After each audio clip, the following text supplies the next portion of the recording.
Plutôt que vous parler de l'après, je vais vous dire comment moi je vois la façon dont on peut éviter l'après-coup traumatique.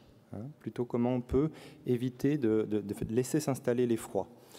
Alors, évoquer la maladie d'Alzheimer, c'est d'abord partager une souffrance éthique qu'ont bien cerné mes prédécesseurs à la tribune, en ce qu'on ne peut à la fois dire de crainte de provoquer justement cet effroi ou la crainte de ne pas dire, le malade ayant droit à la vérité et notamment ayant besoin de comprendre, d'avoir la connaissance du pourquoi de ces troubles.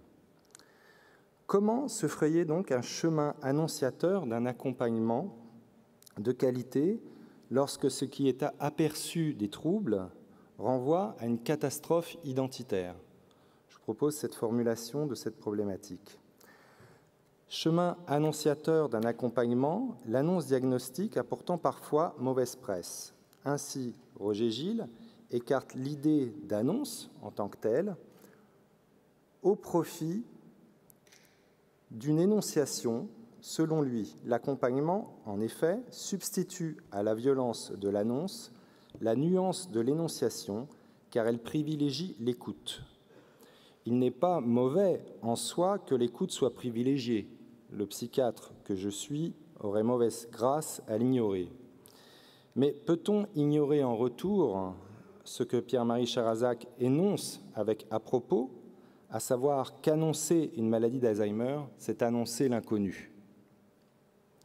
Une bonne approche serait alors de procéder à un partage prudent d'une information diagnostique et pronostique en conjuguant au savoir pratique qu'elle sous-tend, cette information, une empathie, une consolation, une guidance émotionnelle ajustée au ressenti de la personne, de sorte que ce qui soit mis au centre ne soit pas tant les troubles, les symptômes, les difficultés de mémoire, que sa mémoire de vie, ce que j'appellerais sa biomnèse.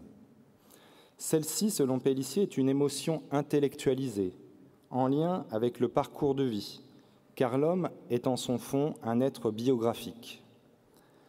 Hélas, nier ces traces identitaires singulières, fruits d'apprentissages divers, cicatrisés sous forme de choix profonds de la personne, de choix existentiels fondamentaux et d'habitudes relationnelles, nier tout cela, c'est prendre le risque d'une atteinte de cette mémoire de vie qu'on peut appeler une bioamnésie, bioamnésie qui va se traduire par une désorientation affective, une atteinte de la mémoire atmosphérique, cette mémoire qui fait qu'un souffle d'air printanier, une phrase attrapée au galop, le fait de tremper une petite madeleine dans sa tasse de thé, tout cela va faire en sorte, permettre de faire revenir des souvenirs, un afflux de souvenirs au galop, comme le disait Madeleine Chapsal, et je vous renvoie pour la petite Madeleine, évidemment, à Proust.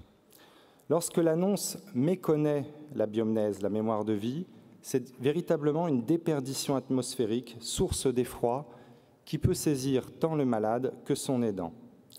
Les proches comme les malades craignent le moment de la révélation de la maladie, car ils ont peur d'être enfermés dans un fait médical et d'être captés dans le monde hospitalier et d'être captés par la médecine. On parle beaucoup d'autonomie, et avec raison. On devrait parler aussi de liberté, cette précieuse liberté qui nous permet de faire régner un monde, celui de notre savoir personnel, de nos émotions intimes, de nos attentes secrètes aussi. Or, de tout cela, il faut bien l'avouer, le monde médical ne veut rien savoir, ne souhaite pas ou ne peut en tenir compte. Le diagnosticien, le médecin à la recherche du diagnostic, est animé en effet de la passion de la vérité, du fait pathologique, passion largement étayée et sollicitée par la technologie, mais permettant d'aller toujours plus loin dans sa quête diagnostique. C'est donc dans un mouvement de rencontre personnalisante que l'on peut, tendrement et patiemment, rejoindre la personne et la rejoindre dans sa souffrance. Alors, par rapport à cela, pour rejoindre la personne, je dis il faut le faire patiemment et tendrement. Mais qu'est-ce que la tendresse peut opposer à l'effroi ? Et y a-t-il d'ailleurs un statut conceptuel à accorder à la tendresse ? Eh bien, quand bien même la tendresse ne serait pas un concept psychanalytique, la tendresse, ce repos de la passion, peut participer de cette légitime prudence qu'Éric Fiat a mis en valeur ce matin. Elle est un outil, elle peut être un outil thérapeutique dans cet effort de déconstruire la portée d'une annonce terrifiante. Les anglo-saxons disent « how to break the bad news », comment casser les mauvaises nouvelles. Elle peut nous aider à ne pas sombrer sur les deux écueils préalablement repérés et qu'on pourrait reformuler en pointant, par rapport à cette annonce, d'un côté le risque de disqualification de l'individu, ce que M. Gilles appelle la violence de l'annonce, et de l'autre la communication obligatoire qui se refuse à regarder la part d'inconnu que la vérité diagnostique charrie. Ce sont ces deux écueils qui provoquent l'effroi et le débordement pulsionnel qui vont provoquer les troubles du comportement pour lesquels on est sollicité en tant que psychiatre du sujet âgé. Et c'est donc avec tendresse qu'il faut inventer un chemin relationnel véritablement annonciateur d'un accompagnement individualisé. Seul cet accompagnement nourri de tendresse, cette politesse du temps vécu, peut aider tant les malades que leurs aidants à se recentrer sur leur capacité à faire face. Les priver de cette sécurité de base, c'est les condamner à être décontenancés par cette implosion cognitive qu'ils ressentent violemment. Ma mère, avant, elle était nickel, et maintenant, il y a quelque chose qui ne va pas dans sa tête, qui est pathologique. C'est violent, c'est hyper dur, je n'en dormais plus, vous n'imaginez pas, nous disent les proches, frappés par les mauvaises nouvelles. Et il est vrai que les proches, plus que les médecins, comprennent bien que l'Alzheimer, c'est la double peine. Peine du malade, peine de l'aidant. Peine de la solitude conduisant à la maladie et de la maladie conduisant à la solitude. Je vous renvoie à l'étude neuropathologique de Wilson, tout à fait pertinente et parlante à ce propos. L'annonce doit alors se transmuer en expérience de connaissance de cette douleur et de reconnaissance de ce côté si effrayant de cette révélation potentiellement traumatique. Or, par rapport à cela, si on ne peut pas partager la douleur, c'est le côté « vous n'imaginez pas », on peut partager les défenses par rapport à cette douleur.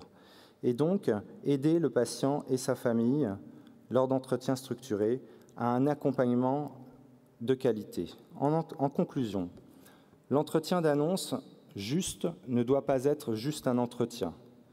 Cela doit être une rencontre émotionnelle, prémisse d'un plan d'aide structuré. Car la personne âgée, a fortiori Alzheimer, a besoin d'être comprise dans ses émotions et avertie d'une possibilité d'accompagnement effectif. Qu'est-ce que cela veut dire au fond, sinon que le temps de la vérité doit faire place à la vérité du temps, ce temps qui use l'erreur et polie la vérité.